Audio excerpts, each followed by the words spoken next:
Reverend Fathers, worthy President, National Board, to all Hibernians, guests, Sláinte an Seard. Before I want to thank my family. While I was out on my adventure, they had a hard job watching it, the coverage that happens on CNN and Fox News, etc. And I find it's actually easier to be doing it than to be here watching it. So to my family, who's sitting over here, my mother, my father, my sister, my oldest daughter, Wiggles, is they really have the hard job. The families that stay home, it's very difficult. So I'd like to thank them publicly.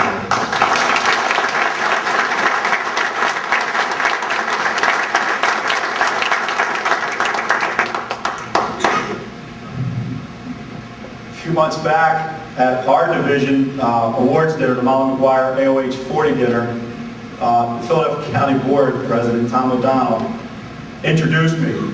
Well, he really didn't introduce me, he roasted me. There were belly laughs all over. They were laughing at me. He was really funny. Well, Tom, didn't get mad that night. I'm going to get even though. Let me tell you about my brother, Tom O'Donnell. You know what, Tom? I'll save that for later at Keenan's Pub. Seriously, I am humbled, overwhelmed, almost embarrassed that I'm standing up here for the Sean McBride Award. To receive such a high honor from an organization such as ours. The spirit of America is in this room. The backbone of the country, this country, is in this Irish American organization. I'm honored to be singled out. In this room, in this organization, so many others could be standing here with me and should be standing here with me. Our organization, Friendship, Unity, Christian Charity. We are by our charter humanitarians. So many could be standing up here. You saw when Danny was playing all the service songs, how many people stood up in this room. Think about it. We fill the ranks of the police department, men like Frank King, Danny Boyle, Danny Faulkner, gave their lives as police officers. They're Hibernians. We have people in the fire department. We fill their ranks. Guys like Division 22 out of Philadelphia, Tommy Meehan, and the rest of his brothers, and so many others. They run into burning buildings to save us. Think of all your uncles, grandfathers, fathers, brothers, nephews, who have been firefighters, policemen, servicemen, teachers, clergy, and those who don't fall into those categories that are sitting in here. What do you do with your spare time? You spend time trying to raise money for worthy causes, the Hibernian Hunger Project, Green Cross, the Notre Dame scholarships. I'm accepting this award on behalf of my fallen brothers, brother-in-arms and brother Hibernians, men like Paul Karpowitz, Pennsylvania Hibernian who was killed in Iraq. I accept it on behalf of a paratrooper that came up to me last night, and I'm sorry I don't remember your name, from the 504th Airborne Infantry, World War II. Where are you? Please, the 504, legendary. If you saw the Band of Brothers, folks, the 504th was right beside all those people in that series. I accept it on behalf of the Fighting Irish 69th Division of yesteryear. I accept it on the Fighting 69th that just returned from Iraq. I accept it on behalf of Hibernian Captain John Powers. His father is here, who recently returned from Baghdad and is now setting up a charity for orphaned Iraqi children. I accept it on behalf of Command Sergeant Major Mott, who spent 25 years as a paratrooper, a Gold Knight, and a Ranger. He says he was 6'3" when he started. He's about 5'8". I accepted on behalf of my friend Mark Patrick Phelan, an Irish American who didn't return home from Iraq. Paul and Mark didn't die trying to conquer. Neither have the other 1,800 and counting. They died liberated, just like so many other Irish Americans before them. We didn't invade France June 6, 1944 to conquer, but to liberate. The world can say what they want about us, but America is unique in history. We don't go to conquer, to acquire lands. No matter what mistakes we've made, no matter how CNN, Fox, other outlets depict it, the public only hears the horrors in Iraq. No matter how many atrocities are insinuated, no matter how many times you see those deplorable, stupid Abu Ghraib pictures, the honor in which Americans are serving in Iraq and Afghanistan and around the world is unparalleled.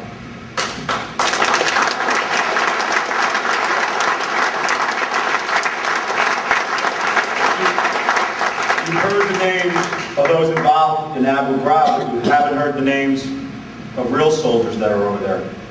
You haven't heard about the soldiers that I served with. You haven't heard about the events that I witnessed. You haven't heard about Staff Sergeant Smith, the Medal of Honor winner, who gave his life saving a squad at the Baghdad airport. I served in Mosul, the ancient province of Nineveh. It's the place where Jonah was on his way when he got lost in the whale. I served Civil Affairs Battalion with teachers, cops, doctors, veterinarians, engineers, all walks of life, men, women, old, young. I went in at 43, and we had guys in their late 50s serving with us, as well as 18-year-old kids. I served with soldiers you never heard of. People like Rory Tedrick, 22-year-old bagpipe playing nursing student from Philadelphia.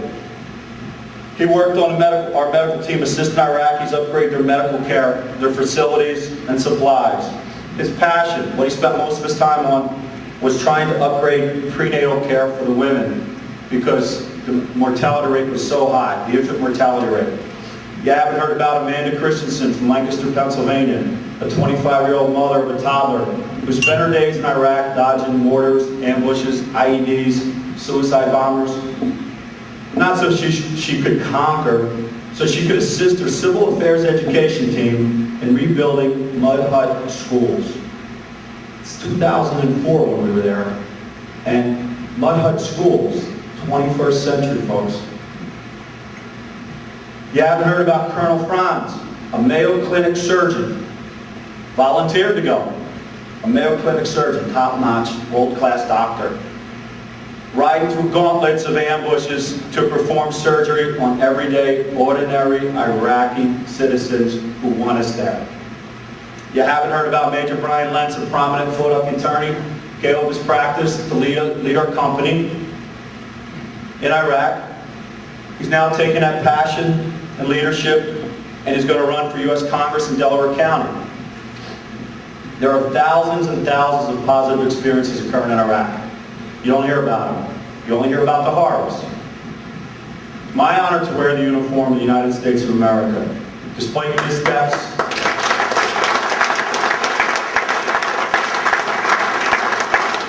despite poor leadership decisions at times, even at the highest levels, I had the privilege to be at the tip of the spear on behalf of America. Iraq was the most horrific yet rewarding experience of my life. I talked to thousands of Iraqis. 80% of my days, I had a meal with Iraqis either in their homes, in a restaurant, in a public square, in an office. And the vast majority of them were very happy to have us there and want us there because they feel they need us there. I taught the democracy classes to hundreds of Iraqis. Dozens became my close friends. Some will forever be my brothers and sisters. They told me about their life under the former regime. They told me about fathers, brothers, sisters, cousins just all of a sudden disappeared into the night, never to be seen again. I met people that had their eyes cut out, their hands cut off, because they were suspected of being anti-regime. Every family, every single family that I met told us about some type of atrocity against their family. I attended a memorial for the victims of Saddam's use of weapons of mass destruction. He gassed his people, as many know. He gassed the Kurds in 1988. Thousands were killed in a place called Halabja. In 2004, for the first time, they were able to memorialize their lost loved ones in public because Saddam was in jail. The public could mourn without fear of death or retaliation for the first time. I walked into a room and it was probably 30 feet by 30 feet, 30 by 30. And it was just filled, the wall was filled with Polaroids of victims of that. These were personal Polaroids that people hung up of their relatives, not while they were alive, of their bodies when they were just sitting there eating breakfast. Their whole family destroyed, killed by gas. You heard about Abu Ghraib prison, but I bet you never heard of a place called Badouche prison. Served with a state trooper by the name of Felix Acosta. He led a team that transformed this former torture chamber into a civilized prison facility. One of the most compelling things I've ever witnessed in my life was an exchange between Captain Acosta and the governor of Mosul, my good friend, Dr. Osama Keshmullah. I had arranged for all of our team leaders to meet with the governor, sort of like advisors, the cabinet, brought our civilian expertise and offered to the governor. Acosta gives his presentation to the governor about transforming his institution, facilities, the improvements, the training. Then he invites the governor to come accompany him to the prison. Now the prison is within the governor's territory. The governor says he doesn't need to go. He knows Badouche. He actually had to stay at Badouche. He was tortured there, and he witnessed his brother being killed in front of his eyes at Badouche prison. Badouche prison, though, was transformed from this evil killing chamber to a civilized prison that America would be proud of. But you never heard about that prison. In Iraq, I was lucky enough to do a lot. I drove a Humvee, was a machine gunner on top of the Humvee at times, was a public admin, legal team NCO. Mostly I was a political officer, public admin officer, the CPA, the embassy. Most of the time I wore civilian clothes, and I experienced a lot. And frankly, I'm willing to do a lot for my country. But at times it got extremely difficult. I'm not a coffee drinker. But prior to any meetings, they come around, when you have a meeting with Iraqis, they like to give you a shot of coffee. Well, it's triple thick cappuccino, and it's scalding hot. That's not too big of a deal, except there's only one cup, one small cup, and there's 30 or 40 people sitting around. And a guy walks around with a scalding hot coffee, and he offers you a shot. And you take a shot and you throw it back. And he goes around the room, and he uses the same shot glass. Well, a lot of times you can just get away with not taking it, but when you're the only American in the room, all eyes are focused on you. You don't want to insult anybody. There's usually a TV camera in the room, so I learned how to put back this shot filled with whatever the bacteria that other folks were giving me. Well, it actually got a little bit harder because they also do something called man kissing over there. Well, as Irishmen will attest to, we're only willing to hug you after a few pints, and that's about it. Well, in the name of freedom and democracy, I man kissed many a man in Iraq.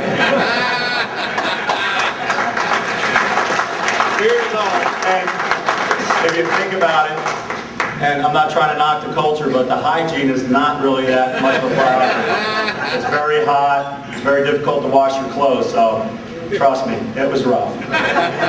They also hold hands. Men hold hands. Well, not me. I'm not crossing that line, so I thought. I got a pistol, I got an M16. I'm not holding your hand.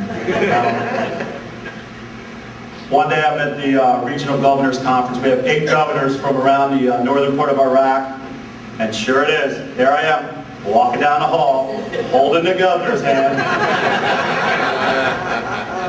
And after a while, he became such a close friend, we did it all the time. It was a sign of respect. We were sending signals back and forth to both sides that we had trust and mutual respect. He was the governor of Mosul, my friend, Dr. Osama Yusuf Keshmullah. Between feeding him tasty cakes, he loved tasty cakes, chocolate tasty cakes. And those of you who aren't from this part of the world, folks, stop and get some tasty cakes.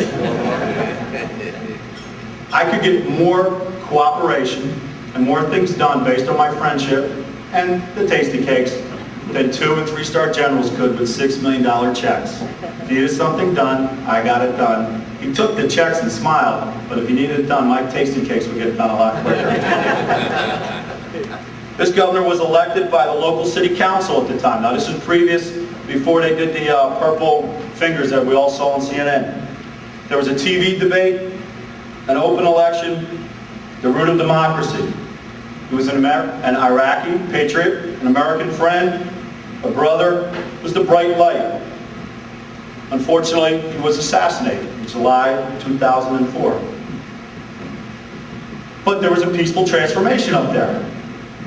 A new governor was elected in an open forum, same way, but you never heard of that. The council in that area, in a sign of defiance to the insurgents, renamed the largest mosque in Mosul after the late governor. But you never heard about that. The new governor, after that election, is still thankfully in power, knock on wood, will remain alive because he's a friend of ours also. I wear a memorial bracelet with 2 names on it. One's Mark Patrick Phelan, the colonel that was killed from my unit, and the other one is Governor Osama Yusuf Keshmullah, because he is truly a friend of good people. Just south of Telafar, T-E-L-A-F-A-R. It's been in the news. It's basically similar to Fallujah. It's a hotbed in our area. There was a small village. An old man real elderly man walked up to my commander and he goes, holds up a container of water and he goes, now, this is in an area that is Mesopotamia. They never had running water in this village, never. The Romans never got running water. The Ottoman Empire never got running water. Alexander the Great never got running water. And Saddam never got this village running water. The Americans did. And he told our commander, every time we drink this water, we're going to remember America. Thank you. Simple things like that. But you never hear that. Every week, our unit we'd play baseball with the kids of the villages. Come on our post. The hats that folks sent us and the equipment, we'd give it to the kids. The kids would come on and we'd teach them about America through baseball. They loved it. Their parents loved it. Our battalion oversaw and started water wells, electricity, phone service, road construction, school reconstruction, vaccinations, you name it, we did it. But you rarely hear about it. Pre-invasion in Iraq, only Ba'ath Party members could own a car, could have air conditioning, a refrigerator, a cell phone, all the comforts of life. Computers, internet. If you weren't a Ba'ath Party member, no go. You couldn't get a college education unless you were part of the party. You couldn't score high enough on a test if you weren't a member of the party. It was rigged.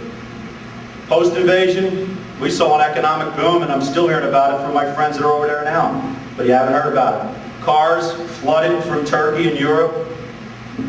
Just truckloads after truckloads come down that pipeline. Satellite dishes on mud huts throughout our area. Couldn't afford it, didn't have a decent house, had satellite dishes. Electricity in parts of the ancient world that never saw it before. Computers, internet, cell phones. Seems like everybody started having them. Nobody hears about that. The education test. When the governor was alive, that was his pet peeve. And he was upset. Well, he wasn't upset. He was actually very happy because the scores went down after he became the governor. because they were legitimate scores. So, unlike most cities, they're very upset when the test scores go down in the schools. His went from 99 percentile, because everybody took them, scored almost perfect on it. They were a bad party. Now everybody took the test, and they were legitimate, so he had like an average like 67, and he was so happy because it was legitimate. His face also beamed when I gave him a box of toys for his children. So many of you in this room have created goodwill. I put the request out for toys, jump ropes, balls, vitamin socks, hats, and I was flooded. I was overwhelmed. They had to give me my own area to pick up my mail. It was the 416th Battalion had a spot over here, the 155th Engineer Battalion, 3rd Brigade, 2nd Infantry Division, and Sergeant Dugan's pile. It rivaled battalion-size elements. Tens of thousands of items. So many items. I and our soldiers enjoyed giving them out to children. We went to hospitals, schools, villages, carried them in our pockets, orphanages, so many smiles. I'm not sure whose were bigger, ours or theirs. The parents, the kids, old people, you name it. Smiles, smiles, smiles. So many packages had a return address with Irish names on it. Lady LAOH divisions, AOH divisions from all over the country. And I thank you. I thank you for sending it because you answered the call. My division, Philadelphia AOH 40, through the leadership of our longstanding President Brian Coleman. Yeah, you can clap for him. Did such a great job supporting me while I was in Iraq, especially in sending items for the children and for my fellow soldiers.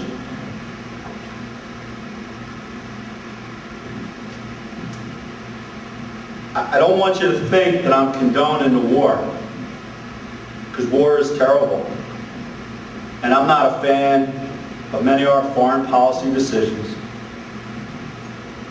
I could go on and on and on about Reconstruction missteps, but that's not going to do any good right now. I just want you to hear, I wanted you to hear what I experienced in Iraq. No politics, no spin, just my human, on-the-ground experience. And I accept the Sean McBride Award on behalf of all those who served yesteryear, all those who served today, and for all those who will serve tomorrow. God bless the AOH. God bless all of you. God bless Ireland. God bless America. And God bless humankind. Thank you.